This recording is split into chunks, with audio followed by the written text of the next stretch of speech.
చూస్ country delight, live better. ఇప్పుడే country delight app ని download చేసుకోండి.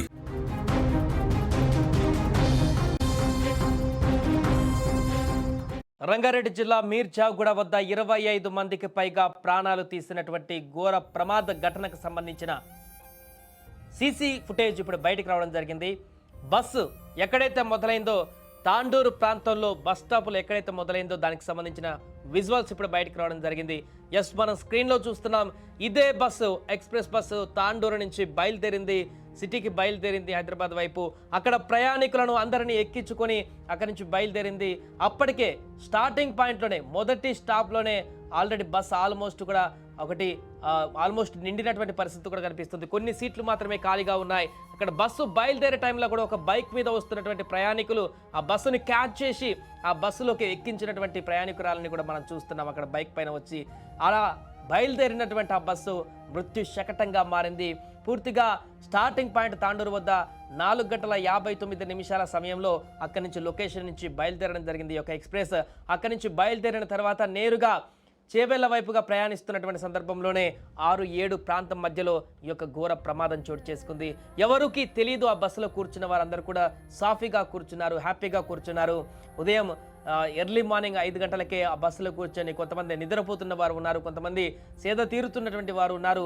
ఉదయం పూట చల్లటి వాతావరణంలో బస్సులో సైడ్ కూర్చొని ఆ యొక్క వాతావరణాన్ని ఆస్వాదిస్తున్నటువంటి వారు కూడా ఉన్నారు. వారికి తెలీదు మరి కాసేపట్లోనే మనం మరణానికి చేరువ కాబోతున్నామని, ఘోర ప్రమాదానికి ఎదురు కాబోతున్నామని ఊహించలేదు. వారు ఎదుర్కోలేనటువంటి సంఘటనను ఎక్స్పెక్ట్ చేయలేదు. హ్యాపీగా బస్సులో కూర్చొని ప్రయాణాన్ని కొనసాగిస్తున్నటువంటి దృశ్యాలు ఆ బస్సులో మనకు కనిపిస్తున్నాయి. 5 గంటల ప్రాంతంలో తాండూరు బస్ స్టాప్ వద్ద బస్సు కదిలినటువంటి దృశ్యాలు ఎక్స్క్లూజివ్గా ఇప్పుడు మనం సుమన్ టీవీ స్క్రీన్ పైన చూస్తున్నాం. ఆ బస్సులో పబ్లిక్ అందరూ కూడా, అక్కడ కండక్టర్, డ్రైవర్తో పాటు పబ్లిక్ అంతా కూడా హ్యాపీగా కూర్చున్నారు, బయలుదేరారు. నిదానంగా బస్సు కొనసాగుతుంది. ఆ తర్వాత మార్గ మధ్యంలో అప్పటికే స్టార్టింగ్ పాయింట్ వద్దనే ఆల్మోస్ట్ 90% బస్సు ఫుల్ అయినట్టుగా మనకు కనిపిస్తుంది.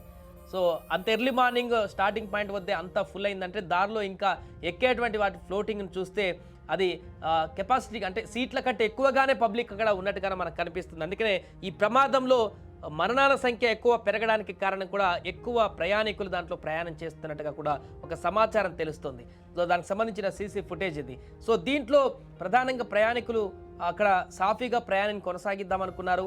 ఉదయం వరకు అలా కళాశాల విద్యార్థులు ఉన్నారు, కాలేజీకి వెళ్ళేవారు ఉన్నారు, చిన్నపిల్లలు ఉన్నారు, ఆరోగ్య దృష్ట్యా హైదరాబాద్కు వెళ్ళి ట్రీట్మెంట్ చేయించుకుందాం అనుకున్నటువంటి వాళ్ళు ఉన్నారు. వారెవరికి తెలియదు ఇది కాసేపట్లోనే, మరికొన్ని గంటల్లోనే, గంట వ్యవధిలోనే మృత్యు శకటంగా మారుతుంది. టిప్పర్ లాంటి ఒక మృత్యు పాశం ఎదురుగా వచ్చి ఢీకొంటుందనేటువంటి విషయాన్ని వారు ఊహించలేదు. ఈ యొక్క ఊహించని పరిణామం వారి యొక్క ప్రాణాలను తీసేసింది. చాలామంది కూర్చున్న ప్లేస్లోనే కూర్చుండిపోయి కంకరపడి చనిపోయినటువంటి దృశ్యాలు ఇప్పుడు అక్కడ చాలా ఆవేదనకు గురి చేస్తున్నాయి. దీనికి సంబంధించిన సీసీ ఫుటేజ్ అన్ని కూడా అబ్జర్వ్ చేస్తున్నారు. ఇప్పుడు తాండూరుది దొరికింది మనకు. అదేవిధంగా దారి మధ్యలో ఇంకెక్కడైనా చేవెళ్ళ ఎక్కడైతే ప్రమాదం జరిగినటువంటి ప్రాంతానికి ముందు ఇంకా ఎక్కడైతే సీసీ ఫుటేజ్లు ఉన్నాయో దానికి సంబంధించిన ఫుటేజ్ను కూడా వెతుకుతున్నారు. మొత్తం ప్రయాణికులు ఎంతమంది ఉన్నారు, ఎగ్జాక్ట్గా ప్రమాదానికి కొన్ని క్షణాల ముందనే దాన్ని కూడా చూస్తున్నారు. ఆ యొక్క సీసీ ఫుటేజ్ చూసిన తర్వాత మరిన్ని వివరాలు కూడా బయటకు వచ్చేటువంటి అవకాశం ఉంది. ఏదేమైనా కూడా ఈ యొక్క భారీ ప్రమాదానికి సంబంధించినటువంటి ఘటన 2 తెలుగు రాష్ట్రాలను ఇప్పుడు దిగ్భ్రాంతికి గురి చేసింది. అక్కడికి వచ్చిన కుటుంబ సభ్యుల ఆర్తనాదాలతో మిన్నంటిపోతున్నాయి ప్రమాద స్థలి. అదేవిధంగా ఆసుపత్రి ప్రాంగణాలు ఎవరు ఊహించినటువంటి భారీ విపత్తుతోటి ఇటు ప్రభుత్వ యంత్రాంగం కూడా అప్రమత్తమైంది, సహాయక చర్యలను ముమ్మరం చేసింది. గాయపడ్డటువంటి వారిని రెస్క్యూ చేసేందుకు, వారిని కాపాడేందుకు, వైద్యం అందించేందుకు కూడా సమాయత్తమవుతుంది, అలర్ట్ చేస్తుంది అందరినీ. మిగతా స్థానిక అధికారులు, రాజకీయ ప్రతినిధులందరూ కూడా అక్కడికి చేరుకుంటున్నారు.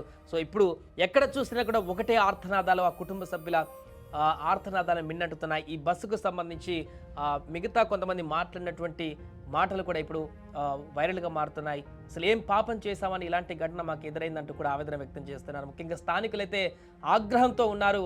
ఇంత భారీ ప్రమాదం జరగడం పట్ల, గతంలో ఇక్కడ చాలా జరిగాయి, ఇంత భారీ ప్రమాదం కళ్ళ ముందే ఇంతమంది మృతదేహాలను మేము చూడడం పట్ల చాలా దిగ్భ్రాంతికి గురవుతున్నారు వారు. పూర్తిగా ఏదేమైనా కూడా ఈ యొక్క ప్రమాద తీవ్రతనైతే 2 తెలుగు రాష్ట్రాలలో ఈ మధ్య కాలంలో జరిగినటువంటి అన్ని ప్రమాదాలలో కూడా అత్యంత భయానకరంగా అయితే మార్చింది. 6:30 బస్సుకి మేము వచ్చినాము. 6 గంటల బస్సు వాళ్ళు వచ్చిర్రు. ఇక ఎట్లయిందో మాకు తెలియదు. ఇక మాకు ముందుకు వచ్చినాక జామ్ అయింది, బస్ జామ్ అయింది. బస్ జామ్ అయితే ఆడ అందరు చెప్పిర్రు ఇట్లా బస్ యాక్సిడెంట్ అయింది, పరిగి అది తాండూరుకెళ్ళి బస్సు వచ్చిందని అన్నారు. అంటే యాక్సిడెంట్ అయింది, చనిపోయారు అంటే మాకు తెలియక మేమేం చేసినాం, బస్సులు జామ్ అయితే ఆడికెళ్ళి నడుచుకుంటా ఖానాపూర్కి వెళ్ళి నడుచుకుంటూ వచ్చి చూసినాం. మేము ఆడికెళ్ళి వచ్చి చూసినాము. చూసేసరికి వాళ్ళకి ఫోన్ చేస్తే, అక్కడ మేము పని చేసే తన ఫోన్ చేస్తే వాళ్ళు అన్నారు ఇక్కడ రాలేదు. 6:30 బస్సుకి మేము వచ్చినాము. 6 గంటల బస్సు వాళ్ళు వచ్చిర్రు. ఇక ఎట్లయిందో మాకు తెలియదు.